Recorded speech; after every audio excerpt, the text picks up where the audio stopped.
bikin nangis. Aku balas mulut kotor ibu mertua dan keluarga besar suamiku. Buat yang sudah subscribe, semoga rezekinya lancar ya.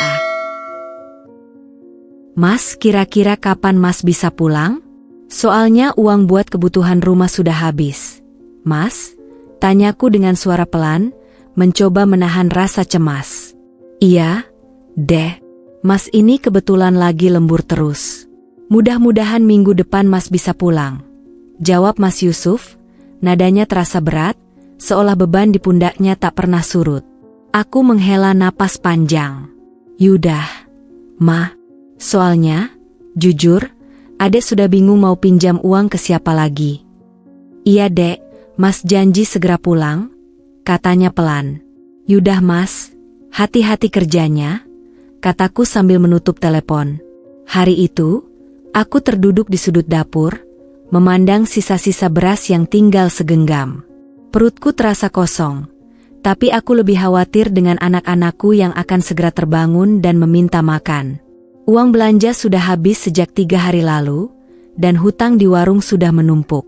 Aku tak tahu harus bagaimana lagi. Di rumah ini, aku bukan hanya ibu, tapi juga ayah ketika Mas Yusuf, suamiku, bekerja jauh di luar kota sebagai kuli bangunan. Aku memang tak pernah suka menambah beban Mas Yusuf dengan keluhanku. Dia sudah berjuang keras di sana, tapi kenyataan di rumah tak bisa kututupi. Setiap hari adalah perjuangan. Anak-anak yang butuh makan, biaya sekolah, dan kebutuhan rumah tangga terus menumpuk sementara penghasilan Mas Yusuf yang tak menentu membuat kami seringkali kekurangan. Sejenak aku teringat masa-masa awal pernikahan kami. Kala itu, hidup memang tak mudah, tapi cinta di antara kami begitu kuat. Oh iya, namaku Lia, seorang gadis desa yang menikah dengan Mas Yusuf atas dasar cinta yang tulus. Kami yakin, dengan saling mendukung, kami bisa menghadapi segala kesulitan. Namun, seiring berjalannya waktu, hidup tak pernah memberikan kemudahan seperti yang kami harapkan.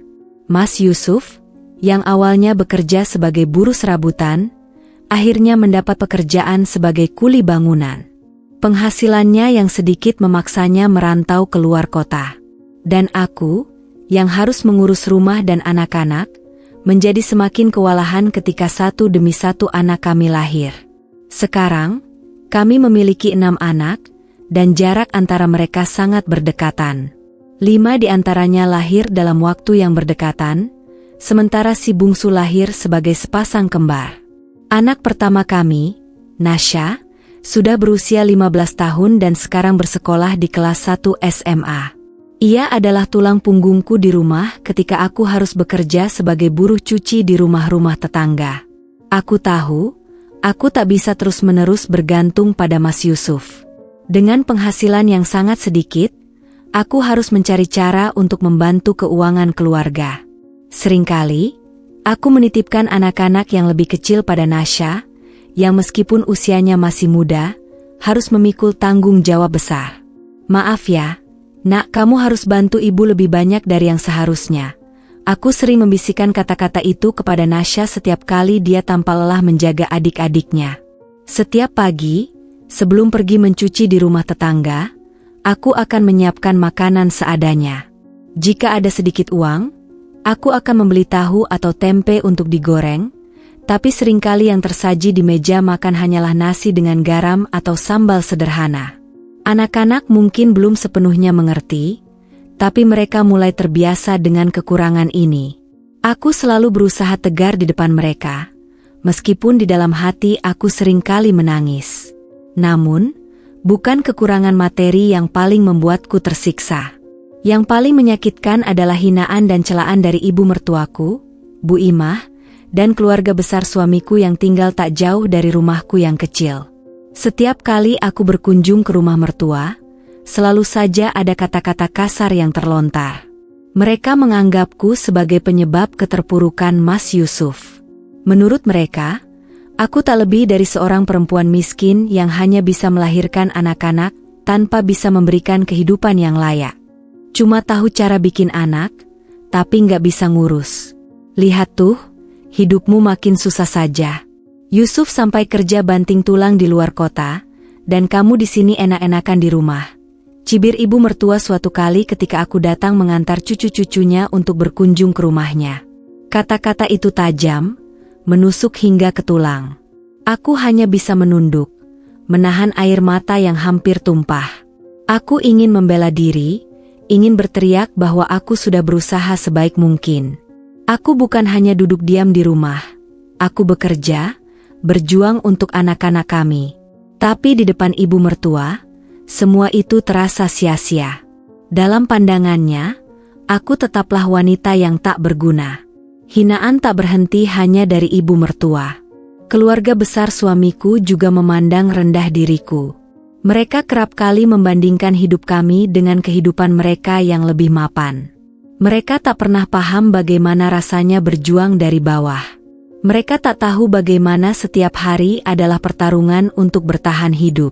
Bagi mereka, aku adalah istri yang gagal, seorang ibu yang tak bisa memberikan kehidupan yang layak bagi anak-anaknya. Malam-malamku sering dihabiskan dengan memikirkan nasib kami. Di saat anak-anak tertidur, aku termenung sendirian, merenungi perjalanan hidup yang penuh liku ini. Aku mencintai Mas Yusuf, dan aku tahu dia juga mencintai kami. Tapi kadang-kadang aku bertanya pada diriku sendiri, sampai kapan aku bisa bertahan? Di tengah tekanan dari keluarga dan kebutuhan yang terus meningkat, aku merasa semakin terpuruk. Namun, aku tahu, di balik semua kesulitan ini, ada harapan. Aku hanya perlu bertahan sedikit lebih lama, karena di balik setiap derita, pasti ada kebahagiaan yang menunggu di ujung jalan. Aku hanya berharap, cinta yang kami miliki bisa menjadi kekuatan untuk menghadapi segala tantangan hidup ini. Kala itu adzan syubuh berkumandang ketika aku sudah terbangun. Tubuhku terasa lelah, tapi aku tahu tak ada waktu untuk beristirahat. Segera ku ambil air wudhu dan melaksanakan kewajibanku unut sholat. Kulihat anak-anak yang masih tertidur terdengar begitu tenang dari kamar sebelah. Dalam heningnya pagi, aku memulai rutinitasku seperti biasa. Memasak nasi dari sisa beras yang tinggal sedikit, membersihkan rumah yang selalu dipenuhi hiruk-pikuk 6 anak kecil, dan merawat mereka dengan penuh cinta. Di sela aktivitasku aku memandangi Nasya, anak sulungku, yang masih terlelap di sisi adik-adiknya. Tubuhnya yang kecil tak sebanding dengan beban yang harus dia tanggung di usianya yang baru 15 tahun.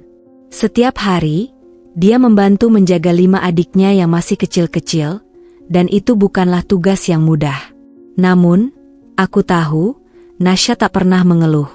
Dia menyayangi adik-adiknya dengan tulus, dan itu memberikan sedikit rasa lega di hatiku.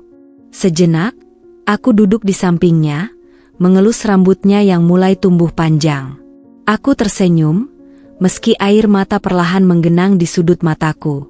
Sebagai seorang ibu, aku tahu betapa pentingnya pengorbananku untuk mereka. Setiap keringat yang keluar dari tubuhku adalah bukti cinta yang tak bisa diukur dengan apapun. Anak-anak ini adalah cahayaku, semangatku, aku harus kuat untuk mereka. Bisikku pelan, seolah ingin meyakinkan diri sendiri. Mereka adalah alasan aku masih mampu bertahan, meski hidup begitu keras. Terkadang, rasa putus asa datang menyergapku tanpa ampun. Tapi melihat wajah polos mereka yang tertidur, semua rasa lelah dan beban terasa sirna. Ada kekuatan besar yang muncul dari dalam diriku, kekuatan yang membuatku mampu melangkah lagi dan lagi. Meski tak jarang, aku juga merasa kelelahan, baik secara fisik maupun mental. Namun, aku tak pernah bisa menyerah. Setiap kali aku merasa tak sanggup, aku teringat pada mereka. Nasya, yang meski muda, sudah begitu pengertian. Kemudian ada Rafka dan Rafik, anak kembar yang penuh semangat tapi juga seringkali membuat rumah jadi berantakan. Mereka semua adalah alasanku untuk tetap berjuang. Kebahagiaan mereka adalah setiap kali ayahnya pulang. Meski membawa sedikit uang, kebersamaan dengan ayahnya membuat mereka bahagia. Meski uang yang suamiku dapatkan langsung habis hanya untuk kebutuhan dasar kami. Tak jarang aku harus memutar otak. Bagaimana caranya agar uang yang sedikit itu bisa mencukupi semua kebutuhan anak-anak? Kadang, Aku terpaksa harus menahan lapar agar bisa memberikan makan lebih banyak untuk anak-anak. Aku tahu suamiku sudah berusaha sebaik mungkin. Dia juga sama sepertiku, berjuang untuk keluarga kecil kami. Setiap kali pulang, meskipun wajahnya terlihat lelah, aku bisa merasakan cintanya yang tulus untuk kami. Ketika dia menggenggam tanganku dengan erat dan berkata, "Maaf, Dek, uangnya hanya segini. Tapi Mas janji, nanti Mas akan cari tambahan biar kita nggak kekurangan lagi." Aku tahu betapa besar pengorbanannya.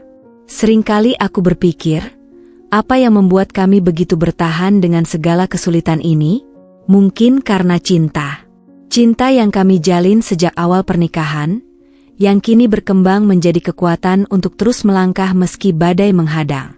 Kami tak punya banyak harta, tapi kami punya cinta yang besar untuk satu sama lain.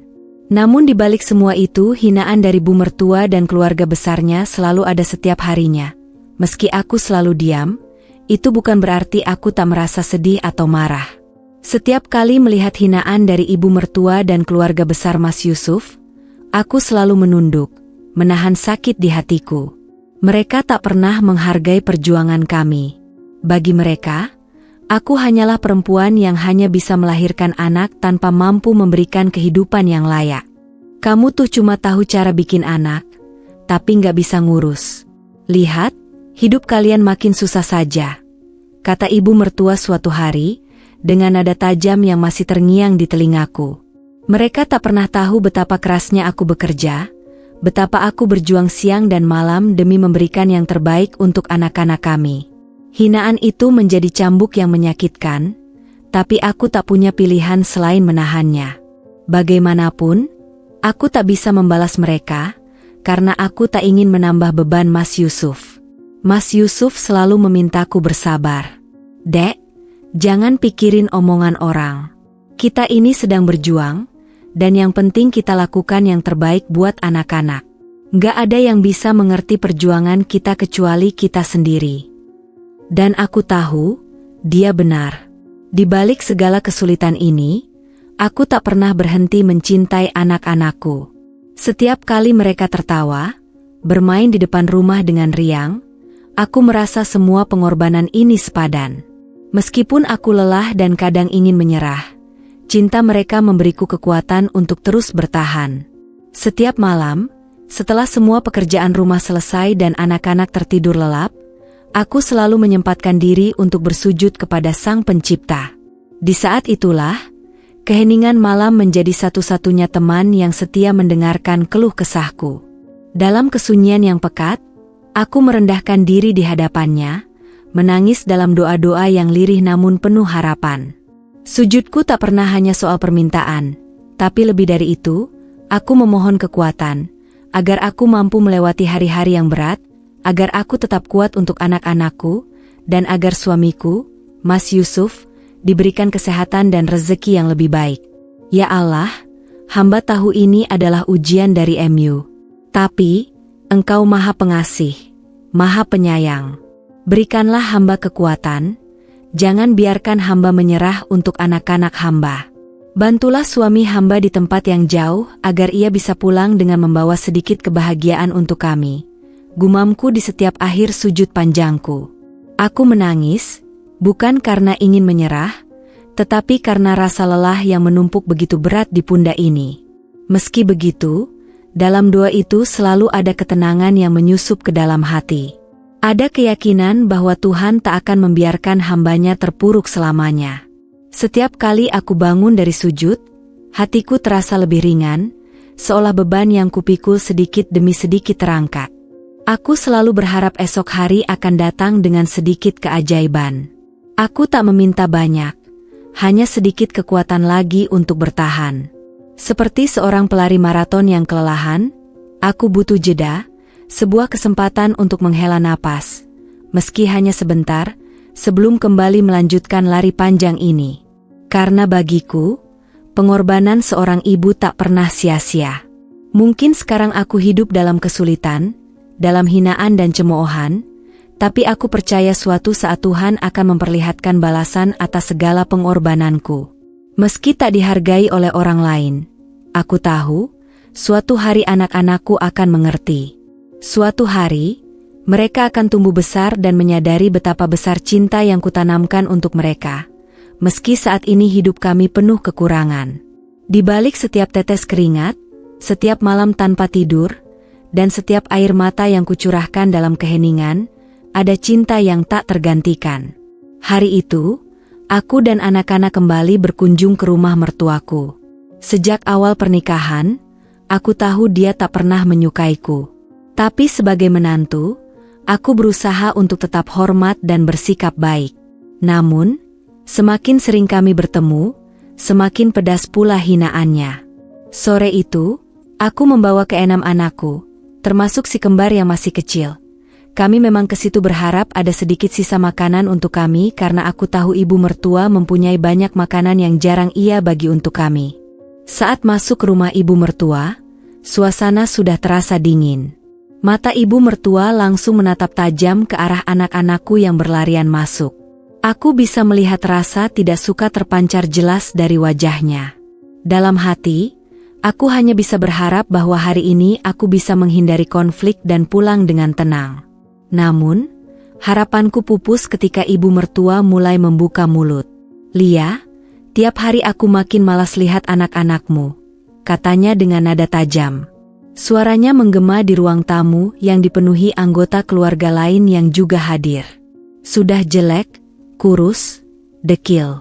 Entah kenapa Yusuf bisa punya anak-anak seperti ini.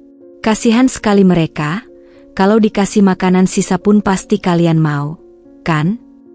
Kata-katanya menusuk hatiku seperti pisau. Jantungku berdetak kencang, tanganku gemetar, dan amarah yang sudah lama kupendam mulai membuncah. Di depan keluarga besar suamiku, ia menghina anak-anakku, darah dagingku, dengan begitu kejam. Anak-anak yang tak pernah tahu kesulitan hidup, anak-anak yang tak pernah minta dilahirkan dalam keadaan susah seperti ini. Aku menguatkan diri untuk tidak menangis. Untuk pertama kalinya, aku tak bisa membiarkan hinaan ini lewat begitu saja. "Bu, maaf, tapi anak-anak saya tidak pantas dihina seperti itu," kataku dengan nada tegas, suaraku sedikit bergetar menahan emosi. "Saya tahu kami hidup susah, tapi saya sudah berusaha sebaik mungkin untuk mereka.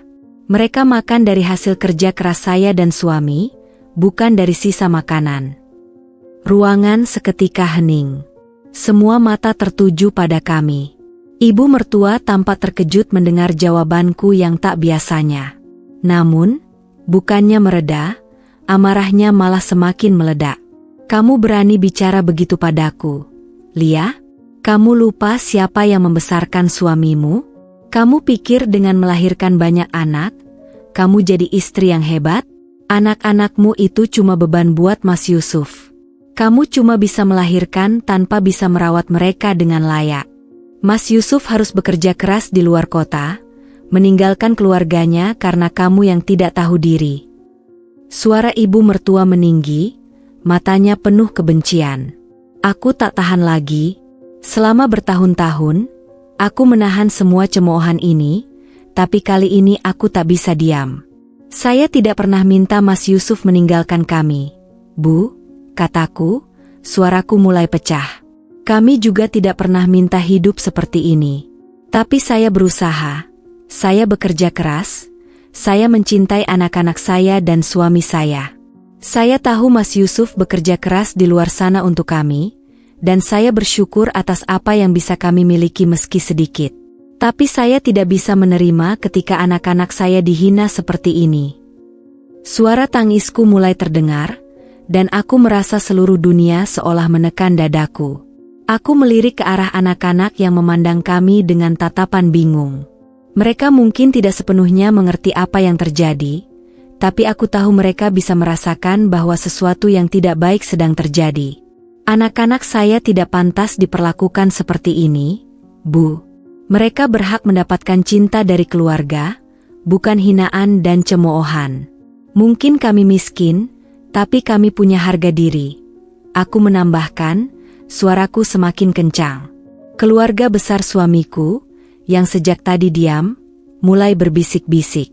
Mereka mungkin tak menyangka aku bisa berbicara seberani ini.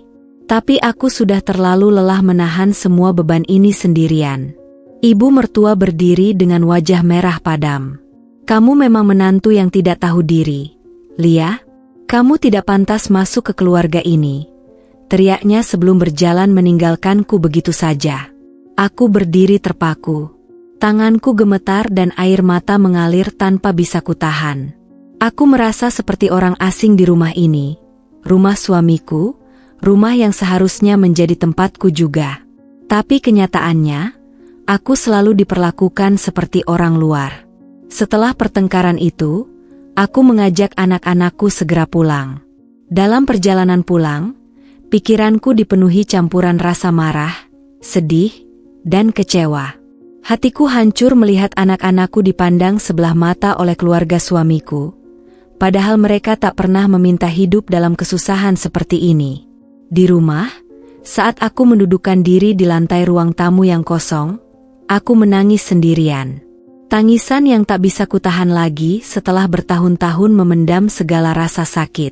Mas Yusuf, suamiku, jauh di kota lain, bekerja keras tanpa mengetahui betapa sulitnya aku bertahan sendirian di sini, menghadapi penghinaan dan ketidakadilan dari keluarganya. Ya Allah, apakah aku salah telah memperjuangkan mereka? Tanyaku dalam isak tangis. Tapi di tengah keputusasaan itu, aku melihat anak-anakku yang bermain di luar, tertawa tanpa beban, seolah dunia mereka penuh kebahagiaan. Meski aku dihina, aku tak pernah berhenti mencintai mereka. Mereka adalah alasan aku masih berdiri di sini, tetap kuat, meski hatiku terluka berkali-kali.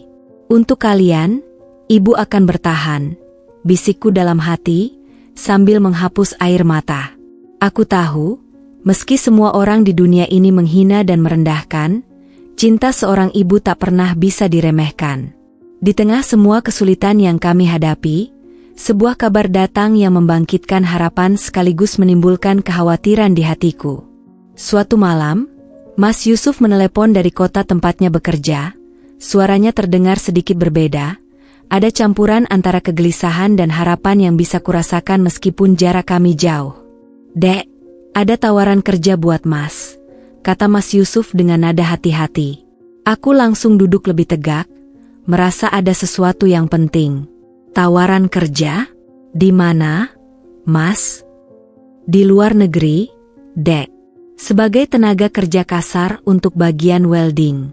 Gajinya lumayan besar dibandingkan yang sekarang. Tapi, Mas harus pergi untuk waktu yang cukup lama." Kalimat itu membuatku terdiam. Pikiranku langsung melayang ke anak-anak. 6 anak kecil, termasuk si kembar, yang usianya masih terlalu muda untuk dibiarkan tanpa kehadiran seorang ayah. Namun, di sisi lain, tawaran ini memberikan secercah harapan baru bagi kami. Gaji yang lebih besar berarti kami mungkin bisa memperbaiki kehidupan yang selama ini penuh dengan kesulitan. "Berapa lama, Mas?" tanyaku dengan suara bergetar. "Minimal setahun, Dek," jawabnya lirih. "Tapi bisa lebih kalau proyeknya masih berjalan." Setahun. Bagaimana aku bisa melewati waktu selama itu tanpa Mas Yusuf di sisiku? Meskipun kami jarang bertemu karena pekerjaannya yang selalu di luar kota, setidaknya aku tahu dia masih berada di negara yang sama. Sekarang, dia akan berada ribuan kilometer jauhnya, dan aku harus mengurus semuanya sendirian. Namun, di sisi lain, aku juga tahu ini adalah kesempatan yang sangat besar bagi kami. Jika Mas Yusuf bisa mendapatkan pekerjaan dengan gaji yang lebih baik, mungkin hidup kami tak akan lagi selalu kekurangan. Anak-anak bisa makan lebih layak. Aku tak perlu terus-menerus mencari pinjaman untuk menutupi kebutuhan sehari-hari, dan mungkin, hanya mungkin, kami bisa hidup sedikit lebih tenang. Malam itu, setelah anak-anak tidur, aku dan Mas Yusuf berdiskusi panjang. Telepon kami berlangsung selama berjam-jam, dengan jeda-jeda panjang di mana kami hanya terdiam, merenungkan pilihan yang ada di depan mata. "Aku takut, Mas," kataku akhirnya. "Takut kalau kamu pergi, aku nggak akan kuat ngurus anak-anak sendirian. Mereka masih kecil-kecil, mereka butuh kamu juga di sini. Mas Yusuf menghela napas panjang di ujung telepon. Aku juga takut, Dek. Tapi ini kesempatan kita untuk memperbaiki hidup. Aku nggak tega lihat kamu terus-terusan susah. Kalau aku ambil pekerjaan ini, setidaknya kita bisa punya uang lebih buat kebutuhan sehari-hari. Kamu nggak perlu lagi pinjam sana-sini. Aku tahu Mas Yusuf benar. Tawaran ini bisa menjadi solusi dari masalah finansial yang selama ini membebani kami. Namun, berat rasanya membayangkan menjalani hidup tanpa dia di sisiku. Siapa yang akan membantu saat anak-anak sakit? Siapa yang akan menenangkanku saat ibu mertuaku kembali menghina? Namun, akhirnya aku sadar bahwa kami tak punya banyak pilihan. Hidup yang kami jalani saat ini terlalu keras. Dan tawaran ini mungkin adalah jalan keluar satu-satunya. Baik, Mas, kataku akhirnya, meskipun hatiku masih penuh keraguan. Kalau kamu merasa ini yang terbaik buat kita, aku akan dukung. Tapi tolong, jangan lupakan kami di sini. Mas Yusuf berjanji akan selalu mengirimkan kabar dan uang setiap bulan. Meskipun itu tidak akan bisa menggantikan kehadirannya, setidaknya kami bisa bertahan. Keputusan itu akhirnya kami ambil. Mas Yusuf akan menerima tawaran pekerjaan di luar negeri, dan aku akan menghadapi semuanya sendirian selama dia pergi. Beberapa minggu kemudian, hari kepergian Mas Yusuf tiba. Aku mengantar dia ke terminal dengan hati yang berat.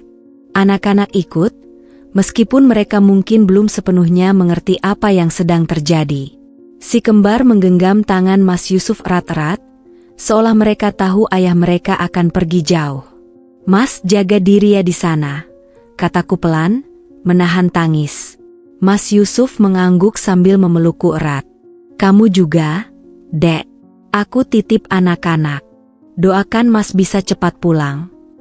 Kami berpisah di sana, di terminal yang penuh dengan orang-orang yang juga akan meninggalkan keluarganya demi mencari kehidupan yang lebih baik. Hati kecilku terasa seperti dirobek saat bus yang membawa Mas Yusuf perlahan-lahan menjauh, meninggalkan kami yang masih berdiri terpaku. Setelah kepergiannya, hari-hari yang kujalani terasa semakin berat. Mas Yusuf memang mengirimkan uang setiap bulan, tetapi itu tak pernah cukup untuk menutupi semua kebutuhan.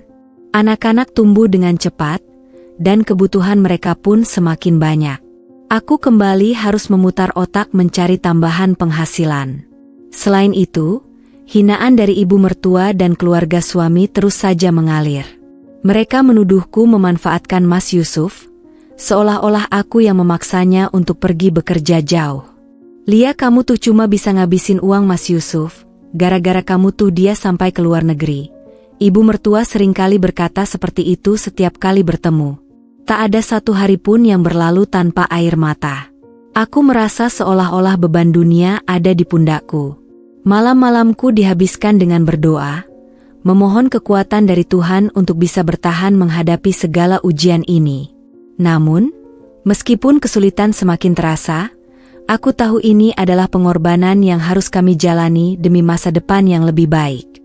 Aku hanya bisa berharap bahwa suatu hari, semua ini akan terbayar, dan aku serta anak-anak bisa hidup dengan lebih tenang. Setiap kali melihat anak-anakku tertawa atau belajar di rumah, aku menemukan kembali kekuatan untuk melanjutkan hidup. Mereka adalah alasan aku bangun setiap pagi dan berjuang, meskipun tanpa kehadiran Mas Yusuf di sisiku. Dan meskipun perjalanan ini berat, aku percaya bahwa kami akan bisa melewati semuanya, bersama-sama. Setelah setahun penuh perjuangan yang terasa begitu panjang dan berat, akhirnya secercah harapan mulai tampak. Di tengah segala kelelahan dan pengorbanan, akhirnya Allah memberikan kami titik cerah yang tak pernah kusangka-sangka akan datang secepat ini.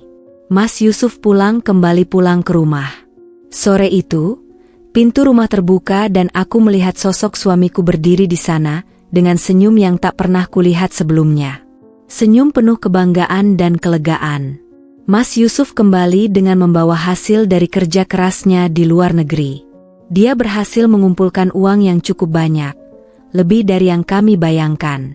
Dengan hati-hati, dia mengeluarkan segepok uang yang ditabung selama setahun terakhir, hasil dari kerja keras dan pengorbanannya selama jauh dari kami. Ini buat kita, Dek. Aku mau kita mulai hidup baru, katanya dengan suara yang bergetar, tak kuasa menahan emosi. Kami duduk bersama malam itu, berdiskusi panjang tentang masa depan yang kini terasa lebih jelas. Mas Yusuf memutuskan untuk tidak lagi bekerja jauh dari rumah. Dengan uang yang dia bawa, dia ingin membuka usaha yang sesuai dengan kemampuannya. Mas Yusuf memang sejak dulu pandai dalam hal pertukangan, dan dia memutuskan untuk membuka usaha mebel. Meskipun itu keputusan besar, aku mendukungnya sepenuh hati. Kami berdua tahu ini adalah kesempatan kami untuk mengubah nasib. Bersama-sama, kami mulai merancang usaha kecil itu dari rumah. Mas Yusuf membuat berbagai macam furnitur, mulai dari kursi, meja, hingga lemari, semuanya dikerjakan dengan penuh kerja keras. Dalam waktu 6 bulan, usaha mebel Mas Yusuf berkembang pesat. Pesanan mulai berdatangan, tidak hanya dari tetangga sekitar, tetapi juga dari luar kota. Nama Mas Yusuf mulai dikenal karena kualitas hasil karyanya yang apik dan harga yang terjangkau. Kami bahkan harus mempekerjakan beberapa orang untuk membantu memenuhi permintaan yang semakin meningkat. Siapa yang menyangka, usaha kecil itu bisa membawa begitu banyak perubahan dalam hidup kami. Sementara itu, ada kabar lain yang membuat hatiku semakin lega. Nasya, putri sulung kami yang baru saja lulus SMA, mendapatkan beasiswa kuliah di luar negeri. Ini semua berkat kecerdasan dan ketekunannya. Selama bertahun-tahun, Nasya sering mengikuti olimpiade dan lomba akademik, mewakili sekolahnya, dan berkali-kali membawa pulang gelar juara. Jerih payahnya akhirnya terbayar. Beasiswa itu mencakup semua biaya kuliah, bahkan memberikan uang pendidikan tambahan serta hadiah untuk kebutuhan rumah tangga kami. Betapa bangganya aku melihat Nasya, yang dulu lahir di tengah segala keterbatasan, kini berhasil menggapai mimpi-mimpinya. Hidup kami perlahan membaik. Rumah kecil kami yang dulu sering kekurangan kini dipenuhi dengan tawa dan kebahagiaan. Anak-anak bisa makan dengan layak, dan tidak ada lagi rasa khawatir tentang bagaimana kami akan memenuhi kebutuhan esok hari. Masa-masa kelam penuh dengan air mata kini mulai terasa seperti kenangan yang jauh, dan aku bisa merasakan beban yang selama ini menghimpit dadaku perlahan-lahan menghilang. Yang paling mengejutkan adalah perubahan sikap dari mertua dan keluarga besar Mas Yusuf. Mereka yang dulu selalu memandang rendah dan menghina kami, kini datang meminta maaf. Ibu mertua, yang selalu merendahkanku dan anak-anak, akhirnya menyadari bahwa kami bukanlah beban seperti yang dulu ia pikirkan. "Lia, maafkan ibu.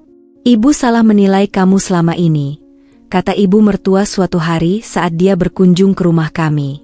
Air matanya mengalir deras, penuh dengan penyesalan. Aku tersenyum lembut, meskipun luka-luka lama masih tersisa. "Tak apa, Bu. Semua ini sudah berlalu. Yang penting sekarang kita bisa hidup lebih baik." Ibu mertua pun memelukku erat, sesuatu yang dulu tak pernah ia lakukan. Keluarga besar Mas Yusuf pun mengikuti jejaknya, meminta maaf dan mengakui bahwa mereka salah telah meremehkan kami selama ini. Mereka melihat bagaimana kami berjuang, bagaimana Mas Yusuf pulang dengan keberhasilan, dan bagaimana anak-anak kami tumbuh menjadi generasi yang lebih baik. Aku tidak pernah menyimpan dendam, karena di balik segala hinaan dan rintangan yang pernah kami hadapi, aku tahu itu adalah bagian dari perjalanan hidup yang harus kami lewati. Tanpa kesulitan itu, mungkin kami tak akan pernah bisa merasakan manisnya kemenangan ini. Kini, hidup kami telah berubah. Mas Yusuf dengan usaha mebelnya yang semakin sukses, Nasya yang akan segera melanjutkan studinya di luar negeri, dan anak-anak yang tumbuh dengan penuh cinta. Aku tak lagi merasa sendirian dalam menghadapi hidup ini, karena kami telah berhasil melewati badai bersama-sama. Aku tahu, di masa depan, akan ada lebih banyak tantangan yang harus kami hadapi. Tapi aku juga tahu, selama kami bersama, tidak ada yang tidak bisa kami lewati. Hidup kami mungkin dimulai dari titik terendah, tetapi kami berhasil bangkit. Ini bukan hanya tentang keberhasilan ekonomi atau materi, tapi tentang kekuatan cinta dan keteguhan hati dalam menghadapi hidup. Dan itu adalah hal yang tak ternilai.